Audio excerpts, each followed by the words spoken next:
Bismillahirrahmanirrahim. Assalamu alaikum and welcome to Newsroom. I'm your host Omar Khalid. But today is Friday the 10th of January 2025 and these are the stories that we will be highlighting during the course of our show. We'll begin, ladies and gentlemen, with the situation as far as the Middle East is concerned. We are today day 460 of the Israel-Palestine conflict. The fact also remains, ladies and gentlemen, that despite the number of days, the number of casualties hasn't decreased. In fact, it continues at the same pace as it has. 46,000 plus people have been butchered by the Israelis till last reports came in, and more than 110,000 have been injured. But this is just the tip of the iceberg, because as per the Lancet report, it seems as if the actual figures that are being reported are just 41% of the real figures as far as the casualties are concerned. They said there is some kind of a hope as far as a ceasefire is concerned, but will this ceasefire happen too late in the day? Or if it happens, will it happen for the benefit of the Palestinians or not? This is also another question mark that emanates in the minds of all the hapless Palestinians who are devoid of proper food, water and medicine, leave alone a shelter, because they are not also, of course, being given that in the adequate quantity. Next, we are going to talk about climate change and how climate change is also affecting the world. There's a new report by the European Union that talks about the temperatures of 1.5 that has already been exceeded in 2024. The fact is that it might not be a cause of extreme concern for the moment, but if this pace continues for more than a year or so, or a couple of years, then there might be no looking back or reversal as far as that is concerned. When you look at what is happening across the world, including the latest fires in LA that you are seeing the images of, these are just a consequence of what climate change can do if we do not adhere to the modalities and take care of our environment. This is going to be our second segment. Our third story, ladies and gentlemen, concerns a very interesting and important international conference on girls' education that begins from tomorrow in Islamabad, and wherein 150 delegates from 47 countries will be coming and participating and talking about girls' education and what can be done in order to modernize, in order to make it better and make it globally adherent to the girls and to the societies across the world. Finally, we are going to talk about the LA wildfire that I talked about in my second segment, that have ensured losses worth billions and billions of dollars. That has been confirmed by all the important audit organizations, and also 10,000 plus infrastructure or buildings have been destroyed so far. This is something that is unprecedented, and this is also a wake-up call for all of those who feel that climate change is nothing to be afraid of. Let's begin our segment today, our lineup today, with our first story, and that concerns Middle East. Palestine, day 460. We've been joined by two guests, one online and one in the studios. In the studio, we've been joined by our dear friend Bakir Younas, who is an Arab journalist who joins us in the studios. Bakir, brother, thank you very much to have joined us. And we'll also be joined by our second guest a bit later during the show. Let's begin with Bakir. Bakir, the incursions at the occupied West Bank are killing more and more Palestinians. Then the number of Palestinians that are being put in jail as well in the West Bank. We add to that 490 Palestinians that have been killed in the first 9 days of 2025 alone. We are just the 10th of January. And I've already talked about the figures. 46,000 plus have been butchered and more than 110,000 have been injured. Do you see any end to these atrocities anytime soon? Well, actually, it shows that the end won't come in this way, the way that the Israeli want, the way the Americans want. You see, the coming US president said that he will bring help to the whole Middle East if the hostages, if the Israeli hostages will not come out from the hand of the Gazans. Actually, he forgot that this land is an occupied land since almost 100 years.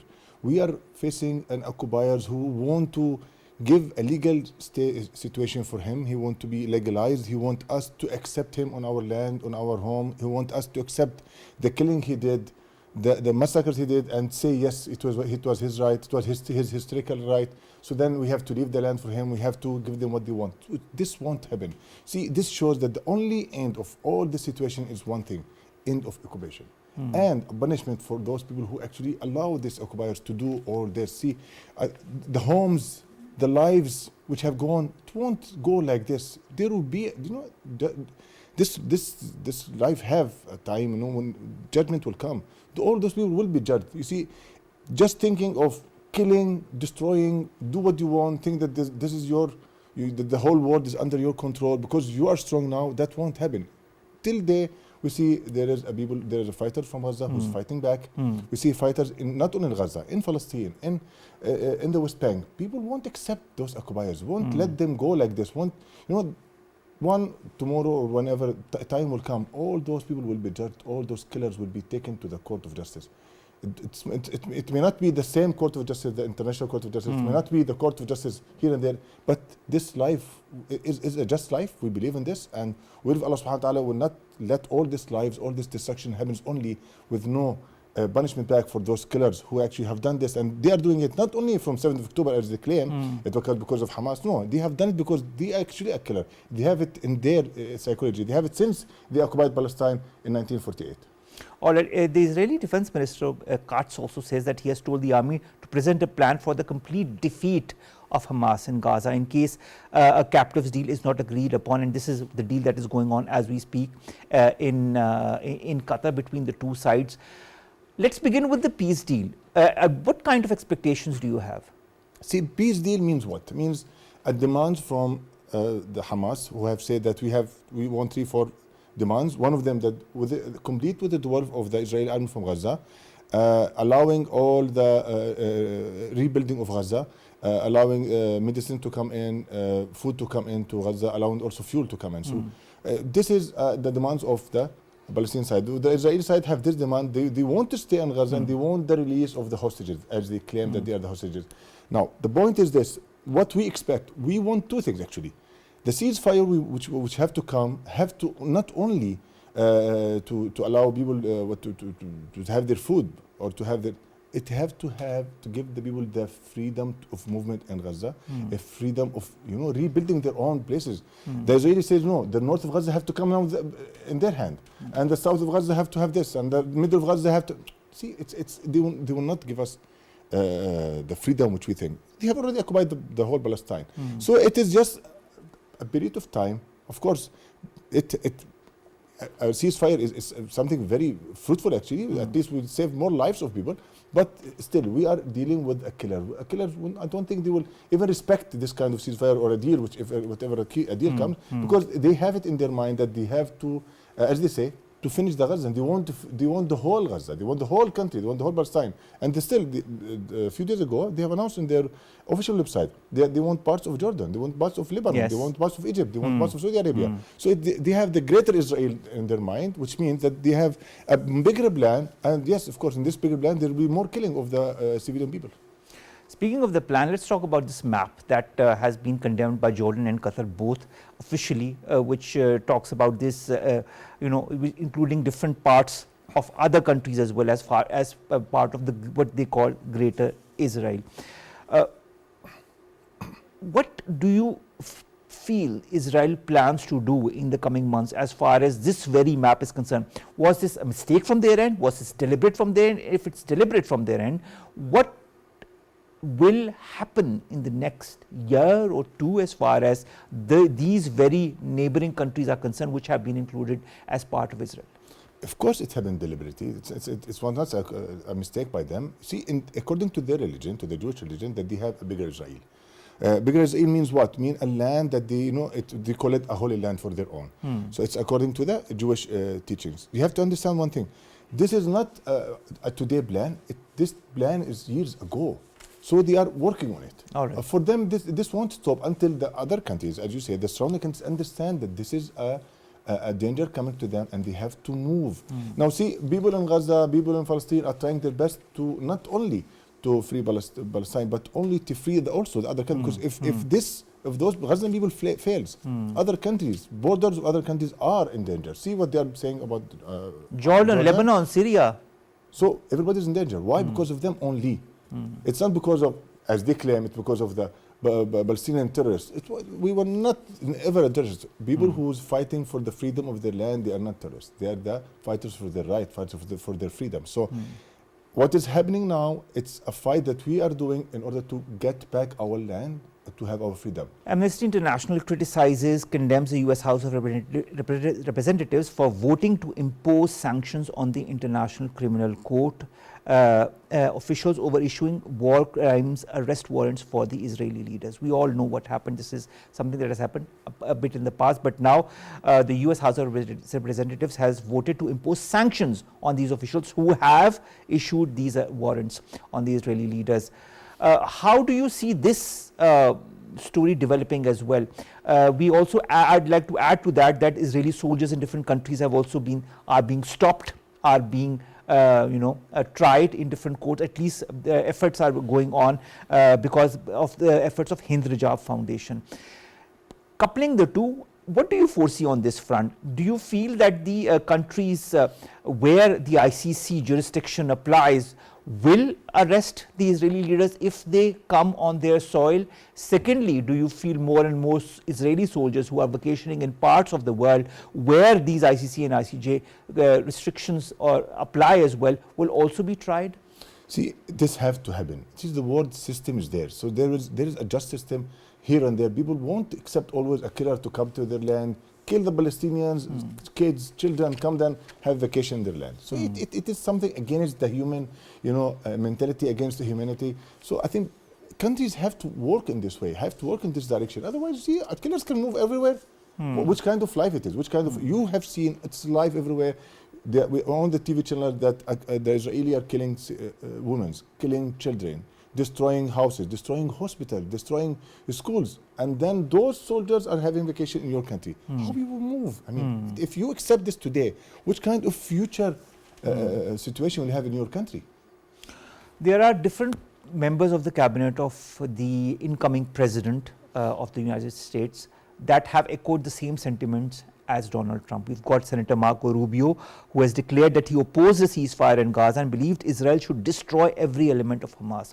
Trump's nominee for National Security Advisor, Mike Waltz, wants the next administration to let Israel finish the job. Trump's choice for US Ambassador to Israel, Mike Huckabee, he has backed the Israeli occupation of the West Bank and described a two-state solution as irrational and unworkable. I mean, I can go on and on with statements of people like them who are now going to be part of Trump's cabinet. What's going to happen as far as the US policy towards Palestine or the Middle East is concerned once Trump comes into power? Will things change for the better, or will, as the cabinet members have been stating in their different statements, go for the worse? I mean, what more they will do for the Palestinians? They will kill more people. They will put them under hunger. There's hunger everywhere inside Palestine. There's no food. There's limitation of medicine. There's limit of number of food. There's everything have gone like it's a disaster in Gaza. What more Trump's cabinet will do? They will kill more Palestinians. They will kill more people in Gaza. They will destroy the houses, which already know. But isn't the aim to, isn't this the aim to kill every last Palestinian that is present in Palestine? If this is the aim, so we are dealing with killers. We are not dealing with the human. We are not dealing with a normal cabinet. We are not dealing with a government. Actually, we are dealing now with a gang of gangsters. People who just know how to deal with others on a killing basis. It's not a rational thing to do. So I think, yes, there should be a very collective and strong stand from the international community, from the all Muslim and Arab world. This shouldn't happen. This kind of ideology should stop immediately. Otherwise, see, it will not only stay there in Palestine. Then they will have it, as you say, in the whole Arab world, because he himself has said, "I'm bringing hell to the whole world if the hostages are not out." So, which kind of hell you are bringing to the Middle East? Okay. Jauhar Saleem also joins us. He is, of course, a former Foreign Secretary and President of the IRS. Jauhar Saab, thank you very much to have joined us. Jauhar Saab, when it comes to the situation as far as Palestine is concerned, efforts on the one hand for some kind of ceasefire, on the other hand, we've got extremely aggressive statements by the President-elect and his cabinet as well. Then we've got the different countries who are extremely worried about this map of the greater Israel. What do you foresee on the diplomatic front as far as the whole Middle East situation is concerned once Trump comes into power? Gee, that's a very important question. And I've been saying in my previous commentaries on this subject as well, that ceasefire was likely to now happen once Trump comes to, he assumes presidency, rather. He's won the election already. And I think the Israelis, Netanyahu in particular, have been waiting for that because he enjoys very good personal relations with Trump and generally enjoyed better relations with the Republicans rather than the Democrats. Although there is a bipartisan support for Israel in the US, we know.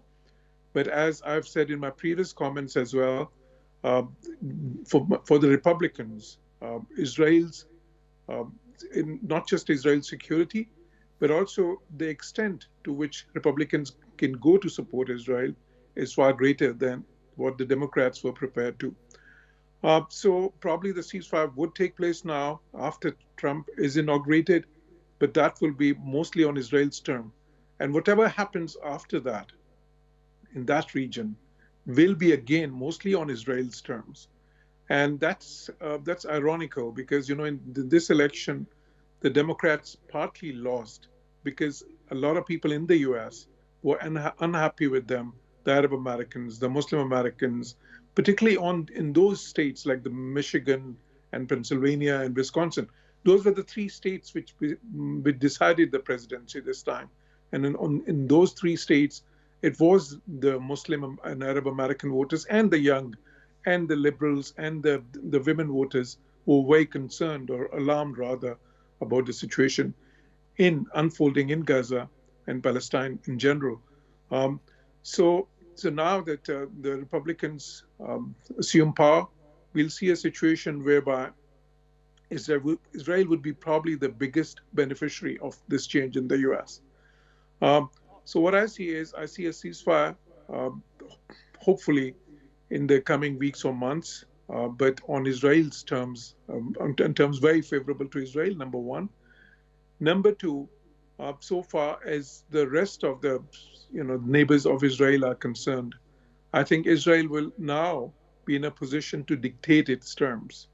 And so far as the situation in Gaza is concerned, this so-called the day after situation, once there is a ceasefire, that also, I think the previous suggestions as to whether there could be an international peacekeeping force or some Arab force or some force from the West Bank, I think those are not probably viable anymore. Israelis have made it clear that they want to retain the control, and the statements now that are emanating from Tel Aviv are very clear on that.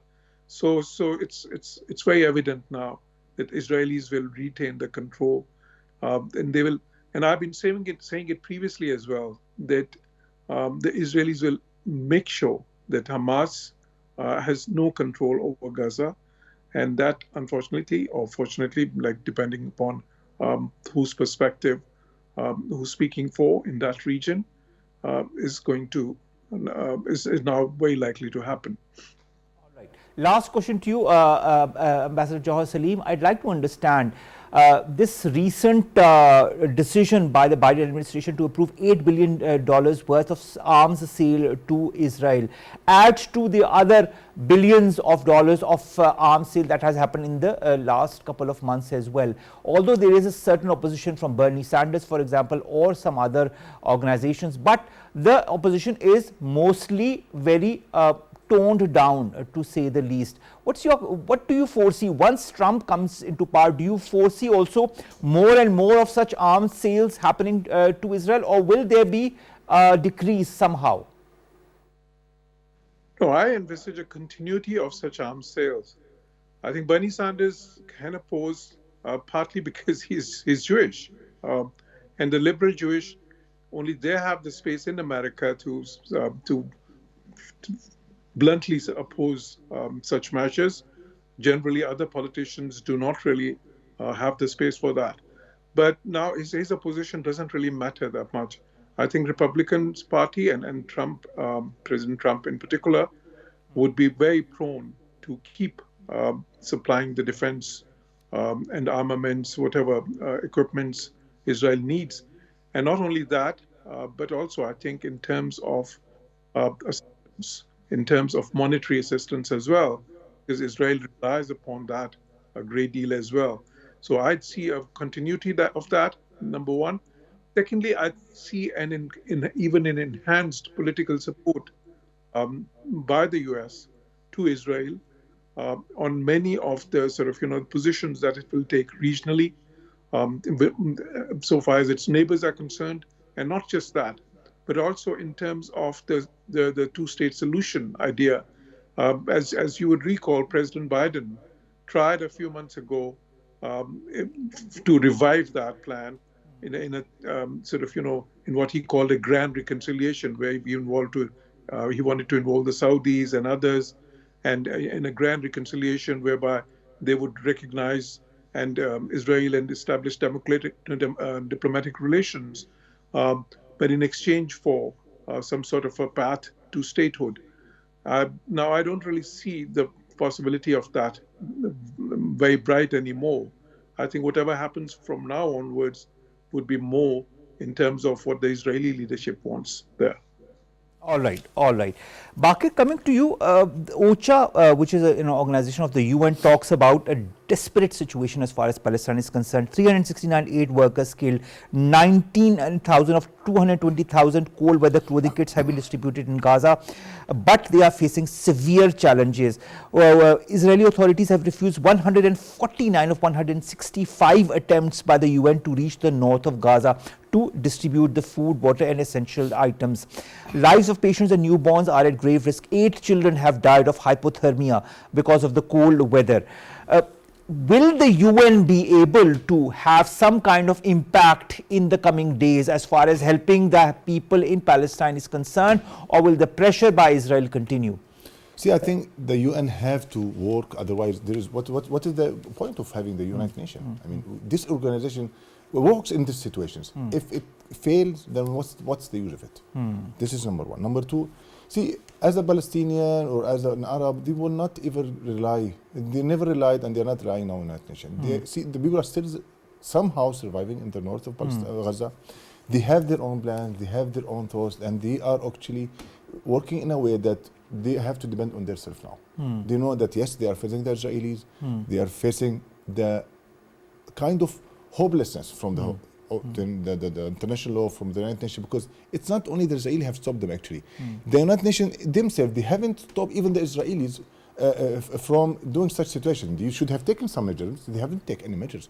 See, so the point is, it's kind of, we understand now, it's not only a failure, it's failure of the whole international system, it's failure of the United Nations, it's failure of the most of this organization that who have stated for a long time they're working for the peace, the protection of civilians, blah, blah, blah. But yes, this shows, this reality in Gaza have shown, these organizations have totally failed. What a sad reality, to say the least, Bakir, because this seems to be the most devastating impact that people of the world have had in the last century, if not more than the last century. I would continue to pray and hope for a better world, but we don't know what's going to happen in the next few days. Thank you very much, Bakir Younas, my friend, brother and Arab journalist, who have joined us and who have come all the way to the studios to discuss the latest as far as Palestine is concerned. Let's come to the second story, ladies and gentlemen, and that concerns, of course, another important issue, and that is climate change. Climate change that has impacted countries across the world. Pakistan in particular has borne the brunt of that in the form of floods, in the form of earthquakes. We all remember the floods of 2022 that submerged 1/3 of our country and led to devastating economic and humanitarian losses. Now, a latest report by the European Union talks about the increase in temperatures. Now, the increase in temperatures, of course, are extremely pertinent as far as whatever is happening across the world is concerned, because all of the impacts of climate change or environment are linked somehow, somewhere, directly or indirectly, to the increase in temperatures. Now, this EU report talks about that 2024 has seen an increase of more than 1.5 degrees Celsius. If you remember, if you go in the past, it had been decided that the temperature should not exceed 1.5 degrees Celsius, or else the impact will be devastating. What now is being said in this report, that the impact will be devastating if this increase in temperature continues for a longer period of time. Nevertheless, it is a huge warning sign for the entire world as to what climate change can do, what climate change can impact and how climate change can bring forward devastating changes across the world. We've seen that in Pakistan, we've seen that across the world, and that is what this report from the EU also talks about. The European Copernicus Climate Service, which is one of the main global data providers, said on Friday that 2024 was the first calendar year to pass a symbolic threshold as well as the world's hottest on record. Also last week, United Nations Chief Antonio Guterres described the recent run of temperature records as a climate breakdown. He said we must exit this road to ruin and we have no time to lose. He said this in a New Year's message that he sent to the entire world. He called for countries to slash emissions of planet warming gases in 2025. Now, global average temperatures, ladies and gentlemen, for 2024, as I've said in the beginning of this segment, were about 1.6 degrees Celsius above those of the pre-industrial period, the time before humans started burning large amounts of fossil fuels as per the Copernicus data. This breaks the record set in 2023 by just over 0.1 degrees Celsius, which means that the last 10 years are now the 10 warmest years ever on record. The Met Office, NASA and other climate groups are also set to release their own reports in this context, which will also more or less say the same things as far as this increase in temperatures is concerned. What is the impact going to be? How devastating is that going to be? We have two guests who have joined us in the studios to discuss more on that. Let me introduce them to you one by one. On my very right is Munir Ahmed Sahib. He's a climate advocacy expert. Thank you very much, Munir Sahib, to have joined us. And then we've got Tawseef Khan. He's the president of Progressive Climate Foundation. Tawseef, thank you very much to have joined us. Let's begin with you, Munir Sahib. Hasn't the world realized the pit that we are falling in? We have been time and time at the COPs talked about the increase in temperatures and how it needs to be curbed and how it needs to be stopped and how it needs to be paused. Is the world not listening? What has happened? The people are listening, but not the decision makers or like those who run the governments, because they are mostly run by some vested interests or like some pressure groups. So they are seems to be helpless in taking very bold steps. Like for example, after the Paris Agreement 2015, we were expecting a huge change in the carbon emissions, and we were expecting very bold steps be taken by different governments. But unfortunately, in the last period of Trump government, Trump backed out.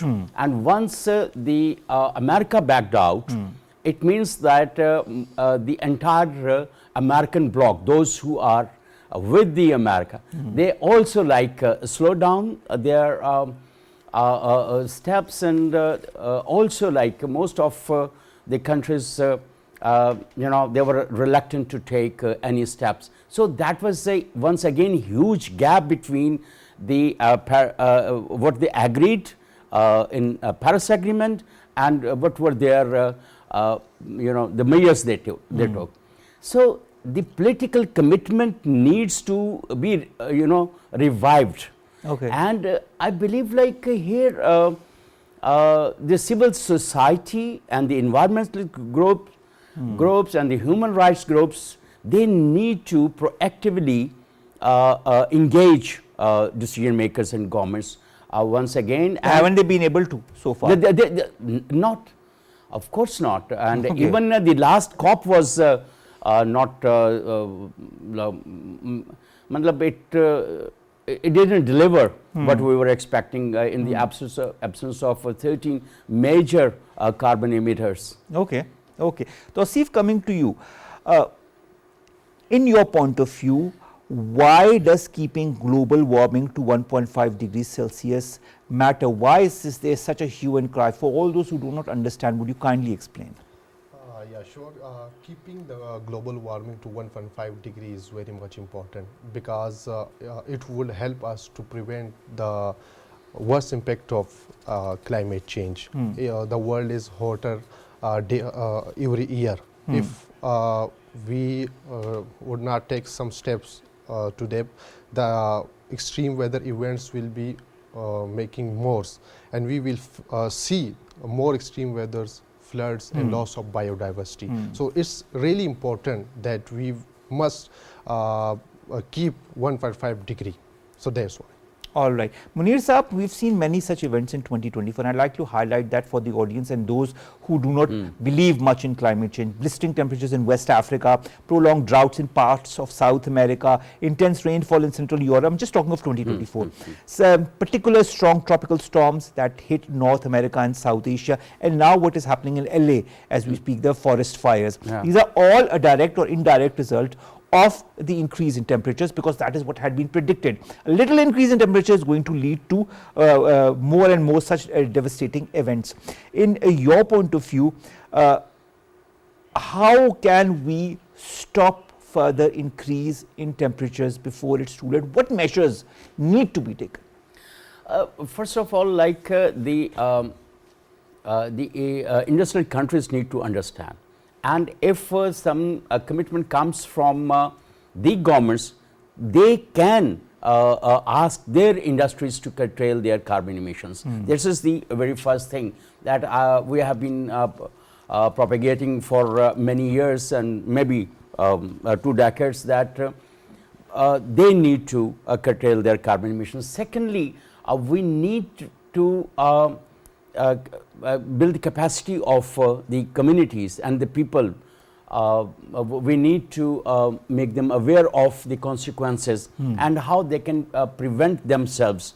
We need to have certain tools, techniques, and of course certain solutions for the preparedness of the general public, and that is the one thing.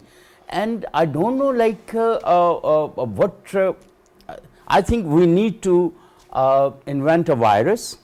All right. That could. You remember how in COVID things started to become so much better as far as environment and climate change is concerned. But I think this could be the virus that would induce certain wisdom in the people. Oh, all right. Well, that I don't think we're going to have such a virus. Specifically the industrial states, so that they could realize the the vulnerability of the humanity. If we can inculcate the humane essence and feelings, I think perhaps that would take over the vested interest of the people. And I don't know that how much money the people need and at what cost.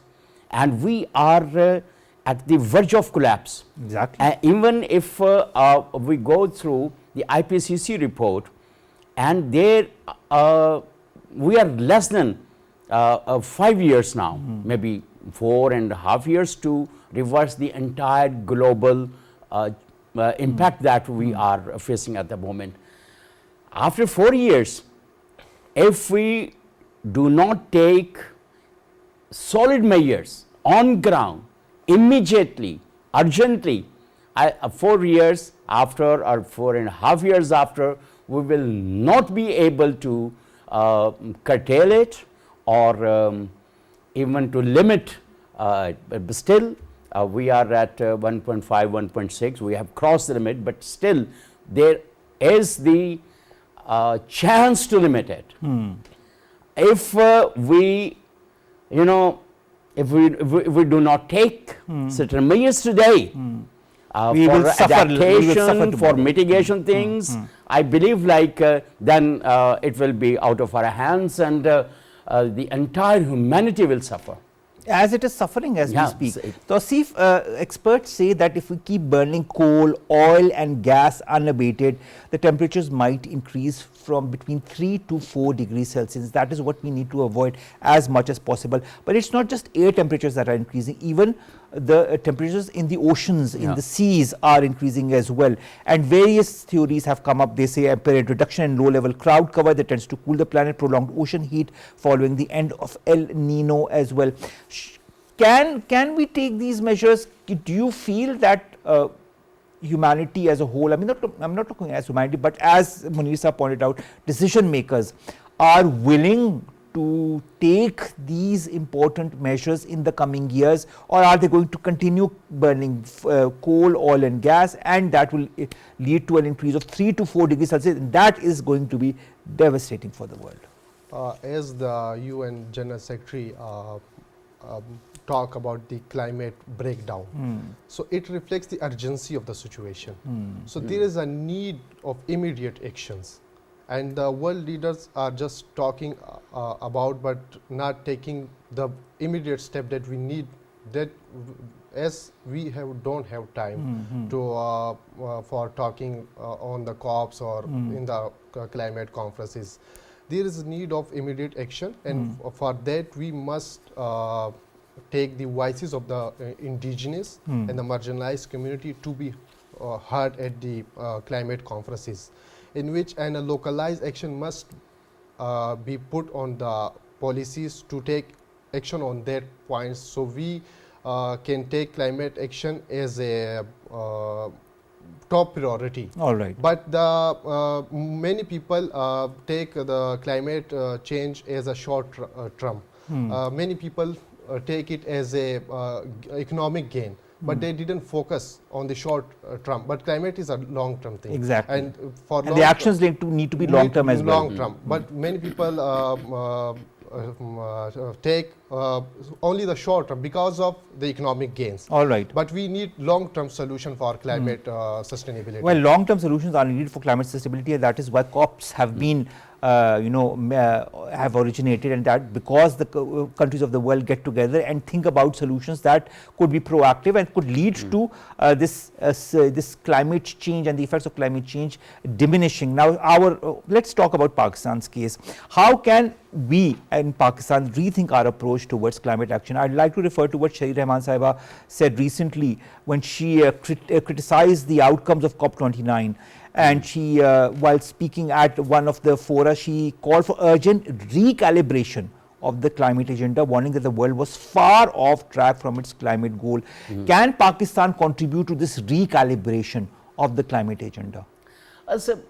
Pakistan has done quite a vigorous diplomacy over loss and damage fund. And I believe before going to COP29, Pakistan could have done a much more vigorous diplomacy on the agenda of the COP29. But still, we have room to for the next COP. COP30 could be, rather shall be, a game changer. Right. Otherwise, it would be too late. And Pakistan still, I believe, has the capacity to propagate certain international agendas, support it, propagate it, and get the desired things done, as previously we have seen. Especially our governments have played quite wonderful role. On the other hand, the expertise that we have, that can also help develop certain very dynamic strategies on ground to have adaptation plans and mitigation plans as well. But the crux is, the bottom line that we need to do is, unfortunately, I don't know, again, there shall be a virus. We need to invent a virus that could create wisdom and awareness among the people, because despite all the disasters that we have gone through, the communities and the people really, I don't know what caused them. They again go back to the same vulnerable hotspots, the vulnerable places, and face the same consequences. And I don't know what government should do to stop them going back to the same hotspots. So that perhaps we are always, in the absence of the local governments, I believe this role shall be taken by the civil society leaders and those community leaders, as usually we have in our society, and they shall be taken into confidence, and they shall be equipped with such kind of knowledge, and they form certain community clusters, and they engage them in such kind of actions that they can help locally people. So that could be one thing. And if I go back to the previous question you asked, it's not only the climate change, it is not only the greenhouse gas emissions that we are. There are so many factors. The other major factor is the wars, the armed conflicts. For example, if we see in the Middle East, there is a huge use of ammunitions, and for the last 2 years we are witnessing like huge use of projectiles and bombs in Ukraine. So they also not devastate your food basket, your natural resources, but also accumulate the climate phenomena. So again, the vested interest should be curtailed, and the governments need to limit their vested interest within their boundaries, and for the betterment of their people. My appeal to again to the governments is that they shall do in the welfare of the people. They need to work for the welfare of the people and for ameliorating the effects of climate change. Tawseef, in COP29 there was a 300 billion climate finance pledge, but a lot of people are criticizing it as inadequate. They say it is a band-aid on a bullet wound, our leaders as well. Pakistan alone needs 30 billion US dollars for loss and damage, far beyond what has been promised. Even pledged, with the pledges that have been made have not yet reached Pakistan in their entirety. Is the world serious enough? Because you were talking of the short term and the long term and how people are more interested in the short term because of the economic gains. Is the world serious enough as far as climate finance is concerned? No, I think the amount $100 billion is not enough for the global south, as the world pledged in this COP that $300 billion will be provided by 2035, which is not enough for the global south. And the world leaders are not serious regarding climate finance. There should be a mechanism that the countries which are mostly affected by climate, like Pakistan and the global south countries, need 5.8 trillion to 5.9 trillion amount to recover or rebuild their climate communities, to invest in climate small infrastructure or resilience agriculture. So the world leaders are not serious regarding climate finance. As you said earlier, the Syed Rehman shown disappointment regarding the outcomes of COP29. Of course. So there must be increase the amount and the amount of the loss and damage fund, and give the climate finance to the global south countries, so they will and give what they have pledged. At least give that money, what you pledged, because they pledge and they don't give. They give a small percentage of that. Thank you very much to both of my guests, Munir Ahmed Saab, thank you sir, and Tawseef, to have joined us in the studios to talk about climate change, something that we need to highlight as much as possible, but no virus I think is going to help that. Let's come to our last all right, maybe that last two stories, ladies and gentlemen. Islamabad is hosting its international conference on girls education starting from tomorrow. This two-day international conference on girls education in Muslim communities, challenges and opportunities, will be extremely important, because 150 delegates from 47 countries are arriving in Pakistan to attend it. And of course the Secretary General of the OIC, Mr. Hissam Ibrahim Taha, Grand Mufti of Egypt, Sheikh Nazir Muhammad Ayad, and prominent religious scholars from Albania are also reaching Islamabad to be part of this very important discussion and venue.